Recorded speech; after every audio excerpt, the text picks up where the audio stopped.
Bonjour à tous et bienvenue dans cette nouvelle vidéo. On se retrouve comme d'habitude pour parler films, pour parler séries, pour parler sorties, au cinéma comme sur les plateformes de streaming, mais ça vous le savez. Évidemment que vous le savez. Et si on se retrouve aujourd'hui, c'est pour parler du meilleur genre de film qui soit, les films d'horreur. Et on va pas parler d'un film, on va pas parler de 5 films, on va pas parler de 10 films, on va parler de 33 films. Parce que l'année dernière, je vous avais fait un calendrier de l'avent de l'horreur, et on avait déjà évoqué 31 recommandations d'horreur, et comme chaque année il faut faire mieux, hein, vous savez ce que dit le cousin de Harry Potter, si l'année dernière il en avait 37, cette année il lui en faut 38, et ben les gens sur la chaîne je crois que c'est pareil. Non pas que je vous imagine comme Dudley, mais j'imagine les attentes de Dudley sur la chaîne, donc je me suis un petit peu creusé la tête et je me suis rendu compte que cette année, si j'ai très bien compté, j'ai vu 33 films d'horreur, dont beaucoup dont je n'ai pas eu l'occasion de vous parler sur la chaîne, parce qu'il y en a beaucoup, c'est des films que je vois en décalé plusieurs semaines après, qui sont pas vraiment des grosses attentes ou des grosses sorties, et puis l'horreur c'est pas la spécialité de la chaîne. En soi, si je voulais, je pourrais vous parler d'horreur toutes les semaines, puisqu'il y a très souvent des films d'horreur qui sortent. Si j'ai vu 33 films d'horreur cette année, sachant qu'il y a 36 semaines dans une année et que l'année n'est pas encore terminée, je pense que vous vous représentez assez bien. En soi, de l'horreur, il y en a souvent, il en sort souvent, et la majorité du temps, je ne vous en parle pas. C'est donc pour rattraper ce dramatique oubli un peu volontaire qu'on se retrouve aujourd'hui pour classer selon 5 catégories les films que j'ai vus cette année. Les catégories s'étendront de la meilleure à la moins bonne, mais on commencera par les moins bonnes parce que personnellement je préfère en général commencer par les mauvaises nouvelles, arracher le pansement, puis passer aux bonnes nouvelles. Donc on commencera par c'est nul mais on s'en doutait. Vous savez, ce genre de film, tu vas le voir, tu sais que tu vas pas kiffer en salle. Voilà, on va commencer par c'est nul mais on s'en doutait. On continuera ensuite avec la catégorie déception, c'est j'en attendais mieux et j'ai été déçue. Catégorie qui va avoir du succès, hein. Ensuite, peut mieux faire, c'est pas mal, il y a des idées, il y a un concept, j'ai été prise dans le truc, mais c'était pas ça. La catégorie bonne surprise, ça on adore, c'est-à-dire c'est un film, t'attendais pas grand-chose, petit film comme ça, ou alors c'est une suite ou un truc, t'attendais pas grand-chose et t'as été agréablement surpris, on est content, et on terminera bien évidemment par les pépites, les meilleurs films de l'année, les films qui m'ont fait frissonner d'horreur. En gros, le meilleur pour la fin. Voilà, vous savez tout, asseyez-vous confortablement, servez-vous un grand café, un verre de sang, la boisson de votre choix pour cette vidéo spéciale horreur. N'oubliez pas le petit like et le petit commentaire pour me dire que vous êtes passé par là. Et avant d'avoir vu mon classement, dites-moi quel est votre film d'horreur favori de cette année. Peut-être une découverte en dehors des sorties 2024 d'ailleurs. Et moi, je m'arrête là et je vous retrouve juste après le générique pour frissonner ensemble. Ou pas, puisqu'on va commencer par les mauvais films, donc pour frissonner de plein de façons différentes. A tout de suite.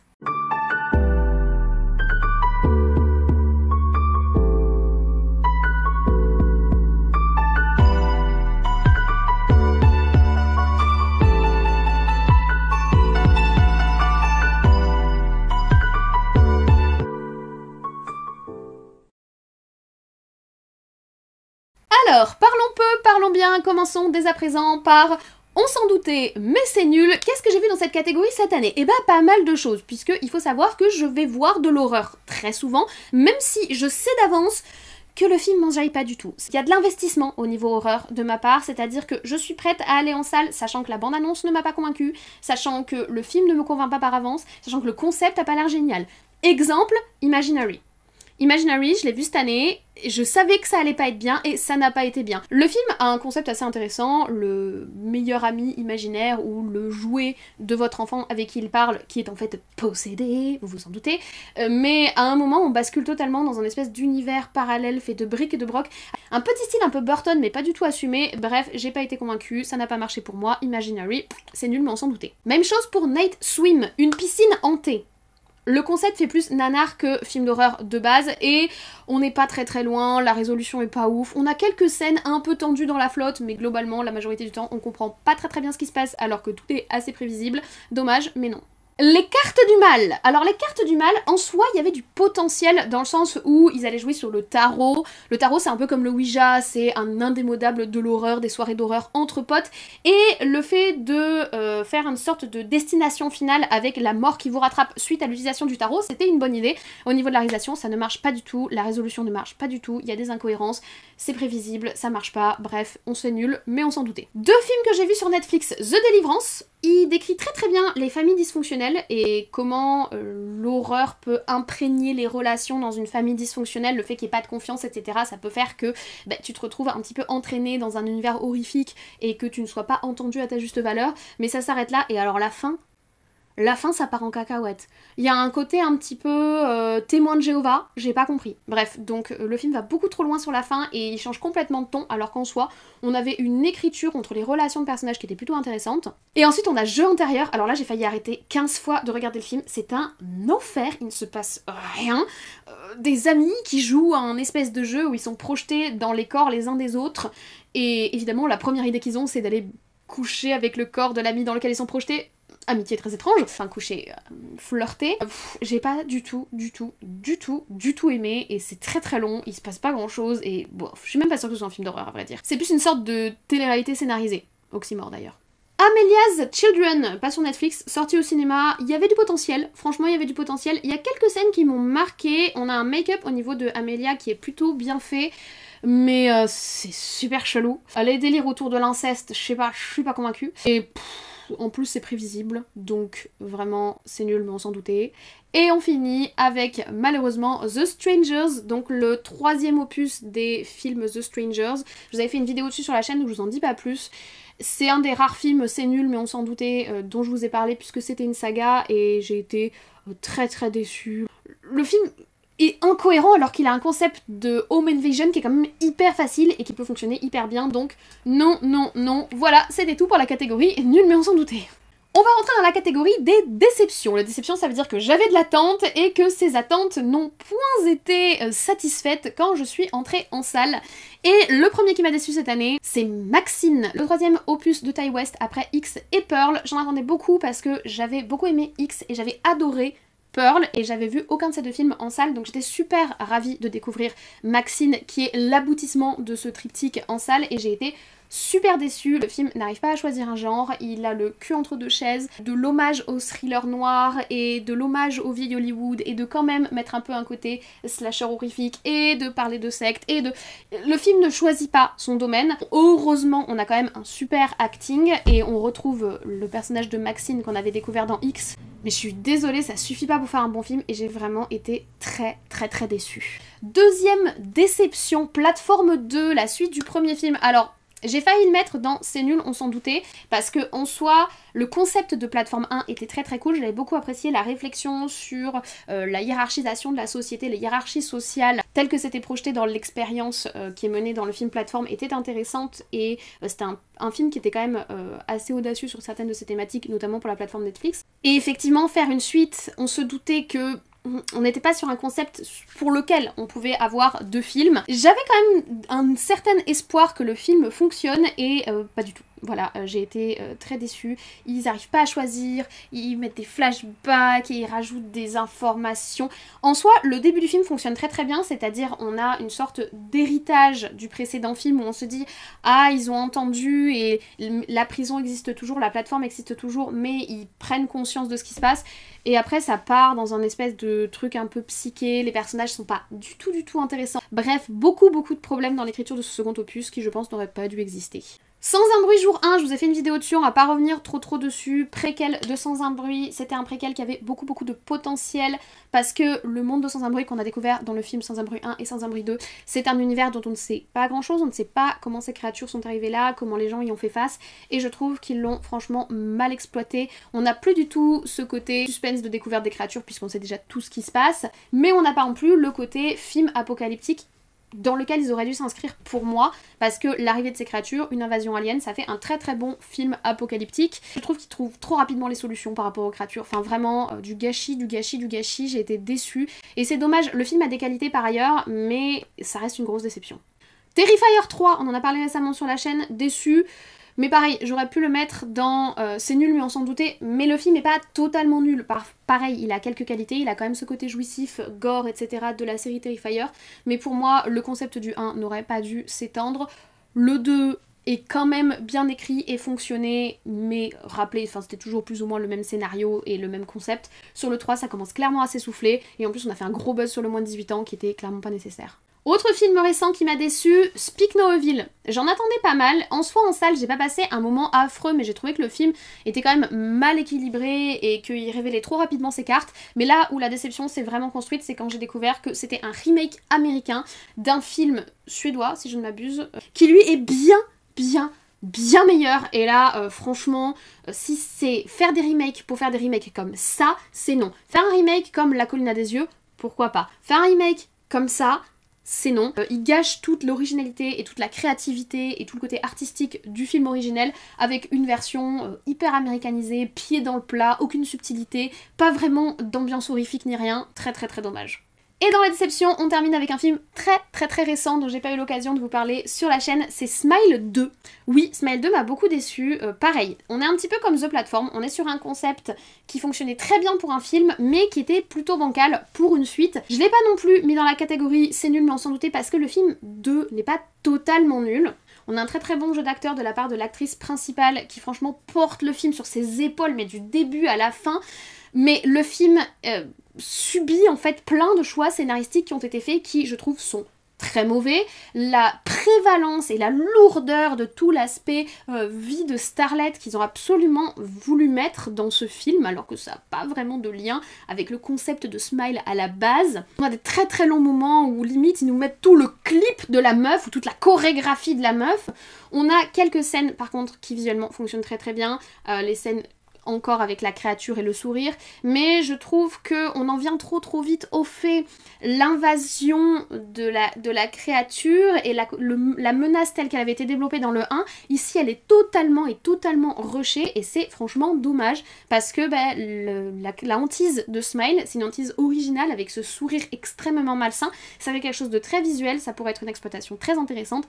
Et malheureusement, dans ce second film, on souffre vraiment d'une lourdeur au niveau des choix scénaristiques et à côté d'un rush au niveau de l'aspect horrifique. Je vous parle même pas de la fin qui est un désastre. Déjà, j'avais pas du tout aimé la fin de Smile 1, mais la créature au moins était originale. Ils ont repris cette créature qu'ils ont remasterisée avec des effets numériques immondes dans ce Smile 2, mais des effets numériques immondes. On dirait qu'ils les ont fait...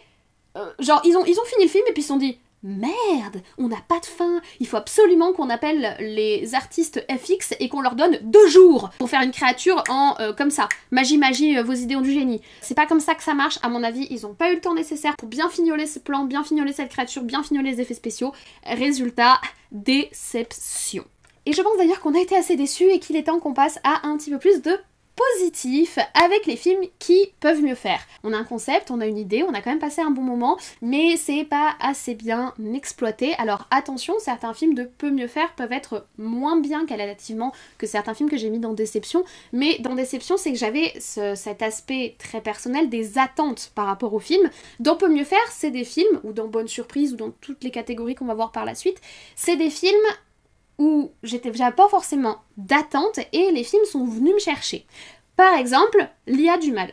Léa du Mal, je m'attendais à ce que ce soit nul, et il y a des gros défauts, il y a des très gros défauts, mais je trouve que la réflexion qui est portée par le film sur notre relation aux intelligences artificielles, la place des intelligences artificielles chez nous, et le relationnel notamment avec les enfants, le relationnel à la récompense, à l'écoute, à la solitude, en fait tout ce rapport-là qui est construit par rapport à la technologie, j'ai eu l'impression d'être dans un épisode de Black Mirror, Old Black Mirror, pas de nouvelle saison de Black Mirror version Netflix, et j'ai beaucoup aimé retrouver l'univers de Black Mirror. Malheureusement, ils ont fait des choix par la suite par rapport à l'intrigue, par rapport à l'aspect horrifique, par rapport à la chute et la résolution qui m'ont pas convaincue. On a aussi des acteurs qui sont pas fifoudingues, mais je trouve qu'on a une réflexion qui est vraiment intéressante et une idée qui est vraiment intéressante, qui effleure des films comme Megan par exemple, mais en les faisant de façon très grotesque, et je trouve que ce film avait vraiment une idée et j'ai vraiment pas passé un mauvais moment en salle. Pareil, dans Peu mieux faire, on a Le Mangeur d'âme, qui est un film français qui malheureusement souffre d'un petit côté téléfilm, il a cette patte un petit peu téléfilm dans sa réalisation, mais j'ai aimé l'intrigue, j'ai aimé le côté horreur thriller, j'ai aimé le fait que ça tourne autour de la disparition des enfants, l'usage en fait d'un espèce d'ésotérisme local, d'un mythe local autour d'une créature très régionale et très locale, l'usage des paysages français, notamment de la forêt, du côté petit village français paumé comme dans là où je viens, j'ai trouvé que c'était bien fait, donc Peut mieux faire, mais c'est un film qui m'a marqué plutôt positivement cette année. Même chose film français, En attendant la nuit, film de vampire qui projette le vampirisme comme une maladie pour un jeune homme de notre époque. Intéressant, peut vraiment mieux faire, pareil style un petit peu téléfilm, pas trop abouti artistiquement je trouve, pas assez de propositions visuelles, mais de très bonnes idées. Autre film qui je crois n'est pas un film d'horreur mais que j'ai envie de mettre dans la catégorie Peut mieux faire, le film Spaceman. Alors il est hyper bizarre, c'est un film qui est disponible sur plateforme. Il est hyper bizarre ce film, mais son étrangeté lui donne vraiment quelque chose d'horrifique. On a une créature qui ressemble à une espèce d'araignée de l'espace qui est vraiment chelou et qui donne vraiment ce côté un petit peu vallée de l'étrange, un petit peu malsain. Et l'ambiance malsaine qui est portée par les silences, par la solitude du personnage et par ce personnage de l'araignée de l'espace, que je vais appeler l'araignée de l'espace, fait que pour moi je le rentrerai dans la catégorie horrifique, un petit peu épouvante, un petit peu étrange, SF épouvante. Le film est par ailleurs très étrange, très lent, vraiment dans un délire. Le film c'est un délire, donc peut mieux faire de ce côté-là. J'ai trouvé que le film était pas super lisible et pas super accessible forcément, mais c'est un des visionnages bizarres de mon année qui m'a laissé un arrière-goût plutôt positif. Et ensuite, dans Peut mieux faire, nous avons également quelques grosses productions d'horreur, notamment Les Guetteurs, le film de la fille de Night Shyamalan. La fin, ça va pas du tout, la fin devrait être une autre fin. Je pense que ça aurait dû se finir au moment où ils arrivent au lac, mais bon bref, pour ceux qui ont vu le film. Et je vous ai fait une vidéo dessus où je développe plus longuement mon propos, mais c'est dommage parce qu'il y a franchement de très bonnes idées, de beaux plans, de belles mises en scène, mais c'est au niveau de l'histoire, c'est au niveau des personnages que pour moi ça matche pas, et au niveau de cette fin qui n'arrive pas en fait. On a plein d'actes de fin qui se succèdent, et là, en fait, la voiture cale à la fin alors qu'on devrait avoir un freinage d'urgence, et puis fin au noir, et puis basta. Et ça c'est dommage. Autre grosse production d'horreur qui m'a déçue cette année, La Malédiction les Origines, donc c'est les origines du film The Good Omen, donc le préquel. Quelques bonnes choses, mais j'avais vu ce film quelques semaines après avoir vu Immaculée, qui est beaucoup mieux classé et qu'on va revoir un petit peu plus tard. Ça se passe dans le contexte des nonnes, etc. Je vous avais fait une vidéo où je comparais les deux films, et malheureusement, pour moi, malgré un très bon acting dans La Malédiction, les origines, on n'est pas à la hauteur de ce qu'on a voulu mettre en scène, et puis ça patine au niveau du scénario, et puis ça patine au niveau des visuels. Il n'y a pas vraiment de proposition visuelle intéressante, et la scène de viol... enfin voilà, il y a beaucoup de choses qui font que peut mieux faire. Et pour finir, avec les grosses productions, nous avions aussi Abigail qui m'a déçue cette année.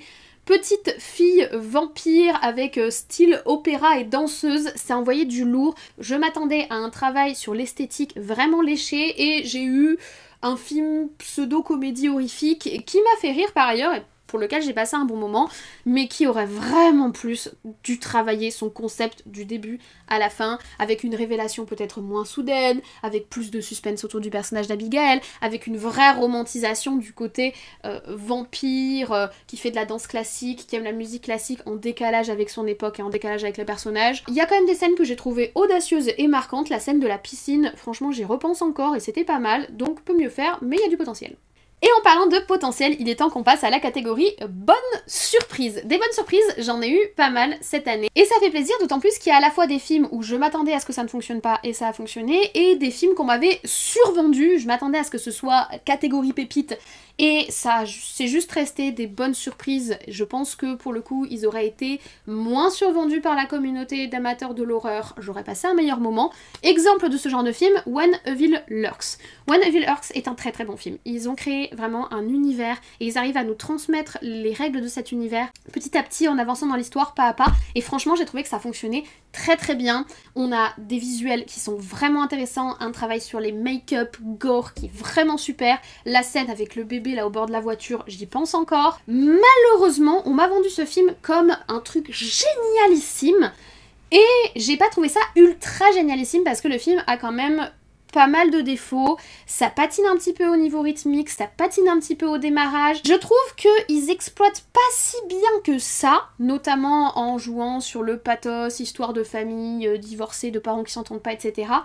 Un concept et un univers qui lui est archi intéressant et dont on a vraiment envie d'en savoir plus, d'autant plus qu'on reste avec beaucoup de questions à la fin du film. Donc je suis restée franchement sur ma faim à la fin du visionnage. Il n'empêche que ça reste un très bon film que je vous recommande si vous aimez ce genre de film un petit peu gore avec un univers vraiment épais, vraiment construit et surtout très original. Si on continue dans la catégorie on me l'a survendu et j'ai été un peu déçue au final, il y a eu Live with the Devil. Alors attention, ce film a failli être dans la catégorie pépite si la fin n'était pas ce qu'elle est. C'est la fin de Live with the Devil qui m'a vraiment déçue parce que sinon, l'inspiration avec le fait réel, elle est vraiment réussie. Je connaissais un petit peu cette histoire d'un live ésotérique en Australie, si je ne m'abuse, qui avait mal tourné, où ils avaient invité une médium pour faire le buzz et puis ça s'était pas vraiment passé comme ils voulaient. Je connaissais cette histoire, je trouve qu'ils l'ont excellemment adaptée. On a des acteurs qui jouent super bien. On a un style vintage 70s, 80s qui fonctionne super bien. Le côté talk show, j'adore, c'est bien amené, ça fonctionne. Mais la fin, elle est trop kitsch pour mes goûts. C'est-à-dire que la fin, je crois qu'ils auraient dû créer une rupture et nous faire des effets spéciaux actuels, même si le film a un style 70s, 80s, et ils ont fait des effets spéciaux style 70s, 80s, donc des effets spéciaux, si vous voulez, dans un registre un petit peu The Exorcist, par exemple, pas aussi fin et aussi réaliste que ce qu'on peut faire aujourd'hui, et ça m'a un petit peu sorti du truc, mais c'est vraiment pour pinailler, parce que sinon on est sur une très très bonne surprise, un très très bon film, et je suis franchement très déçue qu'il ne soit pas sorti en salle partout en France. Moi je l'ai vu dans le cadre d'un festival dans ma ville, et j'ai vraiment eu de la chance parce que sinon il a quasiment pas été diffusé, et c'est franchement dommage. Si on termine avec les films qu'on m'a survendus mais qui sont restés des bonnes surprises, il y a le film Vermine. Alors attention, le film Vermine, techniquement, il est sorti le 31 décembre 2023, donc c'est pas un film 2024, mais moi je l'ai vu en 2024, ok? Le film Vermine, c'est un film français d'horreur qui traite des petites vermines, donc des petites araignées. Je suis pas une fan des films qui mettent en scène des animaux mal aimés, genre les dents de la mer, voilà, tout ce qui va jouer autour des requins, genre tout ce qui va jouer autour des insectes qui sont déjà détestés, les pauvres, genre les chauves-souris, les rats, les araignées, alors que moi tout ça c'est mes potes. Oui, j'aime bien les araignées, je suis pas du tout arachnophobe. En général, j'ai toujours du mal avec ces films qui diabolisent un petit peu les petites créatures qui sont déjà archi diabolisées, les loups aussi, enfin voilà, les serpents, bref, vous m'avez compris. Donc je partais pas totalement convaincue, mais on m'a survendu Vermine, c'était un miracle du cinéma français, il fallait y aller, c'était le renouveau de l'horreur. Bon, c'est un film qui a de très très bons arguments, quelques très bonnes scènes, mais qui pêche par un acting qui matche pas. Des fois dans le surjeu et des fois limite dans le trop naturel, dans un style un petit peu wesh ma gueule, tu vois, qui moi des fois me sortait totalement du film. Le film prend des engagements un petit peu sociaux sur la police et les banlieues. J'ai pas compris ce que ça foutait là, c'est vraiment sorti du chapeau. On est très très film français. Ça me fait penser à ce film, comment il s'appelait, ce film catastrophe, Acide, où ils te font un film sur des catastrophes naturelles, des pluies d'acide, et ils arrivent quand même à te mettre de la politique dedans, et les policiers sont méchants avec nous. Le rapport, bref, donc du coup j'ai pas été complètement convaincue par le film au niveau de l'écriture, mais par contre c'est vrai qu'au niveau visuel, la façon dont ils ont construit l'angoisse, la façon dont ils ont construit l'intrigue, et dont ils ont construit l'enfermement dans la tour de cité, enfermée à cause des bestioles, qui m'a fait penser d'ailleurs au film La Tour que j'avais bien aimé, une expérience étrange également. Ça a été une très bonne surprise, mais pas autant que ce qu'on m'avait dit que ce serait.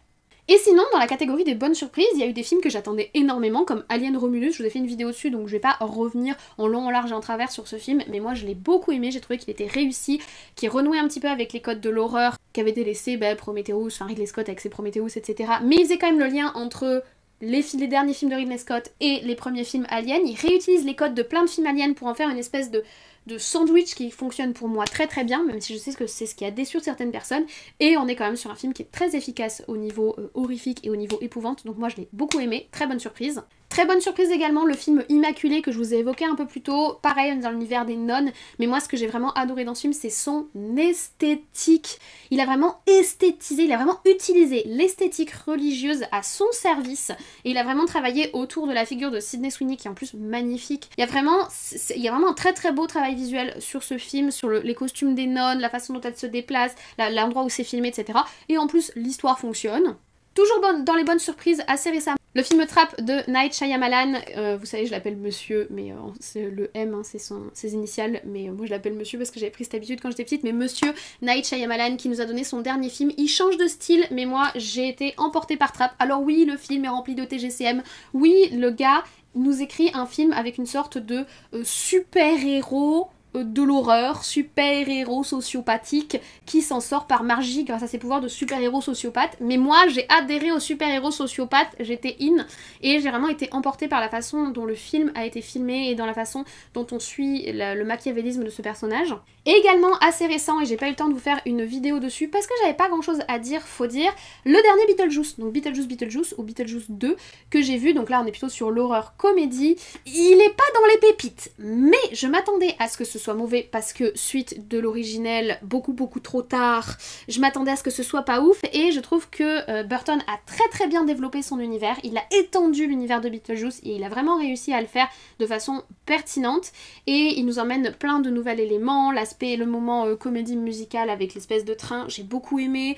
Il y a plein de travail sur les costumes que j'ai beaucoup aimé. Je trouve que Jenna Ortega fonctionne. J'avais vraiment très peur que ça fasse Mercredi Adams 2 et non. Mais par contre, il y a un truc que j'ai vraiment pas du tout aimé dans le film et qui fait que ce sera loin d'être une pépite et que je peux pas plus l'apprécier que le premier film.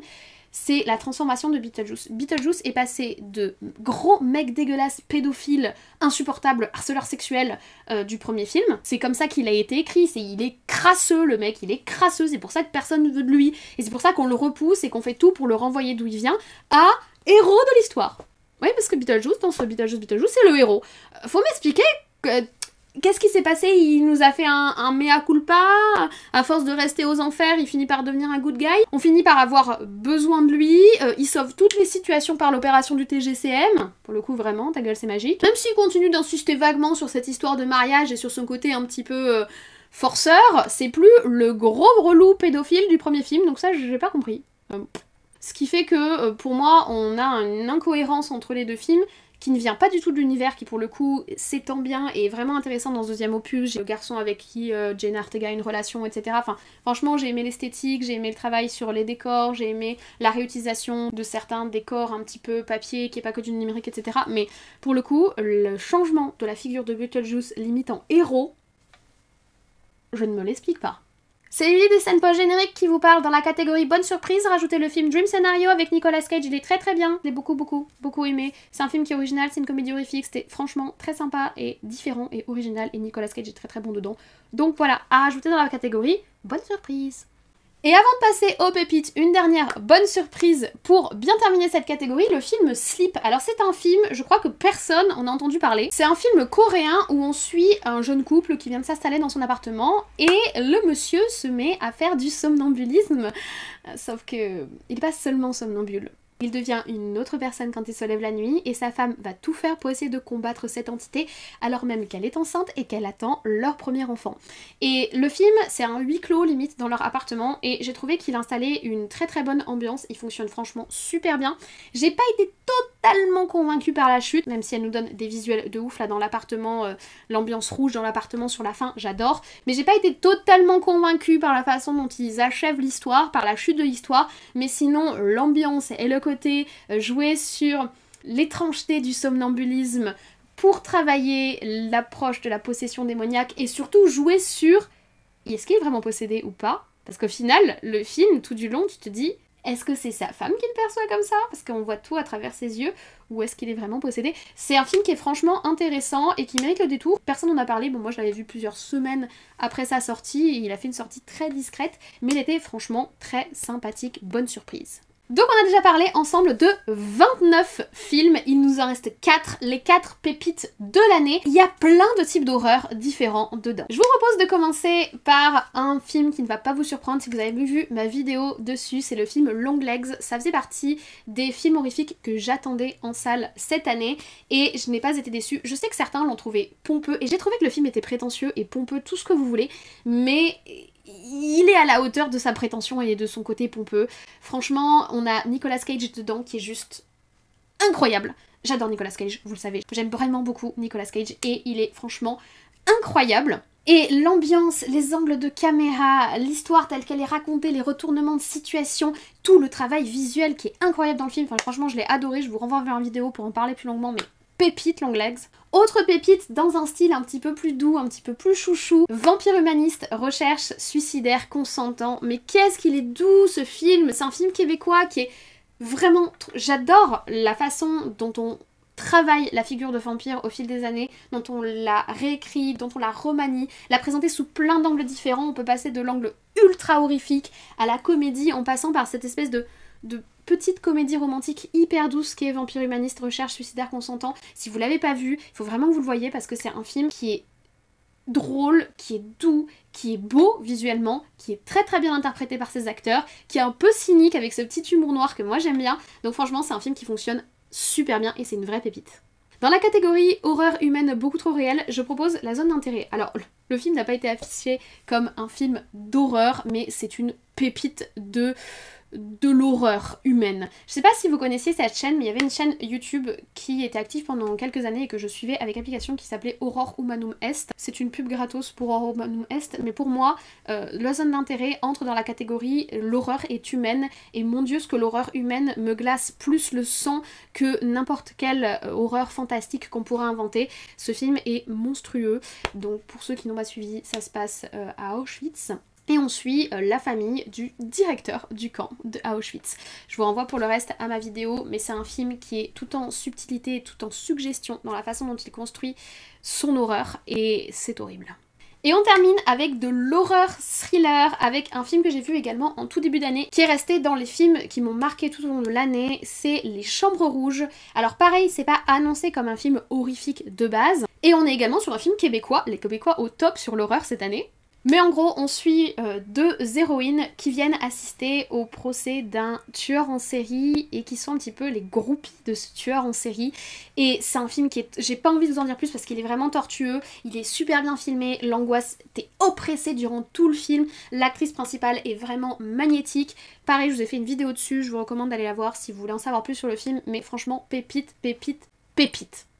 Donc voilà pour les 33 films d'horreur que j'ai vus cette année, classés du meilleur au pire. J'espère que vous avez apprécié. Il reste tout de même des films à sortir en 2024 que je n'ai pas encore vus. Arrive très rapidement The Substance qui fait très parler de lui, j'ai vraiment hâte de le voir. J'ai peur que ce soit un film qui soit prétentieux, mais à la fois du body horror, je peux pas dire non, donc j'ai franchement hâte et j'espère que c'est bien ficelé. Le film Hérétique, pareil, qui sort incessamment sous peu. Évidemment Nosferatu de Robert Eggers que j'attends avec grande impatience, mais il faut encore que je sois patiente parce que c'est fin décembre qu'il sort. Et puis après des films que j'ai pas eu l'occasion de voir cette année mais qui sont sortis en 2024 comme Appartement 7A, Orokia, We Are Zombies qui m'intriguait pas mal parce que c'est une comédie autour des zombies et j'aime bien ce genre là. Hold Your Breath, Don't Move qui est disponible sur Netflix actuellement que j'ai pas vu mais on me l'a pas recommandé.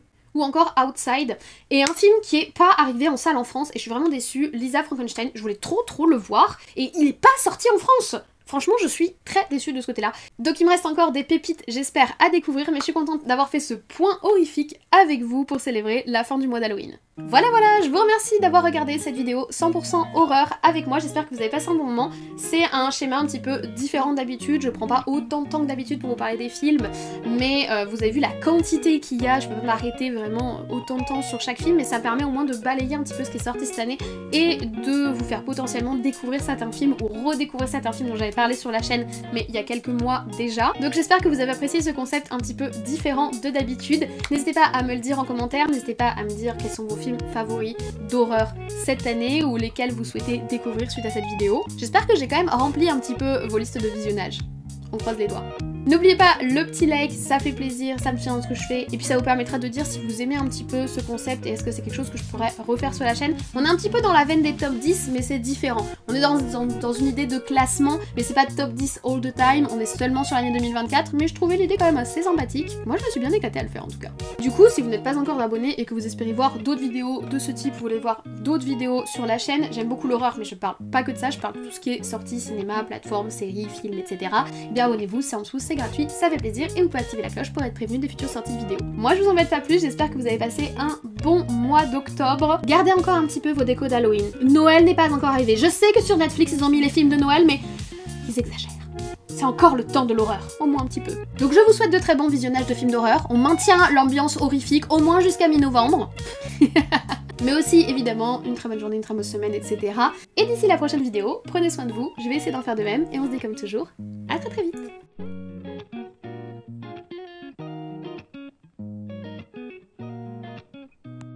Bonjour, on se retrouve dans une ambiance un petit peu plus sombre et machiavélique que d'habitude, puisqu'on se retrouve pour parler horreur. Vous le savez, j'adore les films d'horreur et je me suis un petit peu creusé la tête. L'année dernière, je vous avais fait un calendrier de l'avent en gros de Halloween, c'est-à-dire que chaque jour je vous avais sorti une petite vidéo sur TikTok que j'avais ensuite compilée par semaine avec une recommandation d'horreur par jour. Ça a pas trop convaincu, ça a pas très bien marché sur la chaîne et en plus du coup J'avais déjà fait 31 recommandations d'horreur sur la chaîne, donc réitérer l'expérience cette année et potentiellement refaire les mêmes recommandations parce que des excellents films d'horreur, il n'y en a pas tant que ça me semblait pas être approprié. En plus, on n'avait pas beaucoup de sorties d'horreur ce mois-ci, alors que c'est le mois d'octobre. On a eu des sorties qui ont été assez décalées, mais on a eu une année qui a été assez riche en horreur. J'ai compté, j'ai vu 33 films d'horreur cette année, si j'en ai pas oublié. Donc je me suis un petit peu creusé la tête. Et je me suis dit que une tier list ça pourrait être sympa, mais pas une tier list interactive où le film apparaît et on réfléchit ensemble dans quelle catégorie on le met. Une tier list que moi j'ai fait de mon côté. Ah, elle est là. Et oui, je travaille papier comme tous les vieux. Je suis vieille. Et du coup j'ai préparé ma tier list papier et on va voir ensemble, pouvoir en gros cataloguer ces 33 films ensemble pour savoir dans quelle catégorie je les mets. J'ai préparé des petites catégories de mon côté, donc voilà, j'espère que ça va vous plaire. Alors je suis désolée, je n'arrive pas à stabiliser la colorimétrie de la vidéo, c'est-à-dire que mon téléphone a du mal et il alterne entre un espèce de jaune bleu et un rouge bleu, donc on verra. J'imagine que ça donnera un effet Halloweenant. Halloweenesque, Halloween, je sais pas, je n'en sais rien, mais j'espère que ce sera quand même sympathique. Voilà, j'ai essayé de mettre un peu une petite ambiance, you know. Donc, let's go, c'est parti. J'imagine pas comme le cousin d'Harry Potter, mais pas loin. On est là pour parler de vision d'horreur, donc... j'ai des araignées qui vivent chez moi, hein, voilà, j'ai des araignées qui vivent chez moi, c'est mes amies, elles m'aident à entretenir mes plantes et à manger les petits moucherons ou les horribles moustiques que je déteste, mais bon, bref. Wouhou, nous avons réussi. Tout ça, on a parlé de tout ça, et en plein milieu de mon blabla, j'ai repensé à un film avec Nicolas Cage que j'ai vu cette année qui s'appelle Dream Scenario, mais je crois pas que ce soit un film horrifique. Même s'il a un côté horrifique, je crois pas qu'on puisse le catégoriser film horrifique, mais je l'avais beaucoup aimé. Il serait allé dans la catégorie bonne surprise. Si, comédie horreur. Et voilà. Bon dans la catégorie bonne surprise, voilà, j'ai passé un message que vous aurez vu durant la vidéo. Yes. Et il nous reste encore du boulot. Je vais voir The Substance dans... On est mercredi, donc je vais le voir dans... On est mercredi? Non, on est jeudi. On est jeudi, donc je vais voir The Substance demain. Voilà, donc probablement le jour où cette vidéo sortira pour vous. Merci d'avoir regardé ces scènes post-génériques, merci d'avoir regardé cette très longue vidéo. J'ai un paquet de travail de montage à faire puisque la vidéo fait presque 55 minutes, donc je ne vous embête pas plus. Et voilà, merci.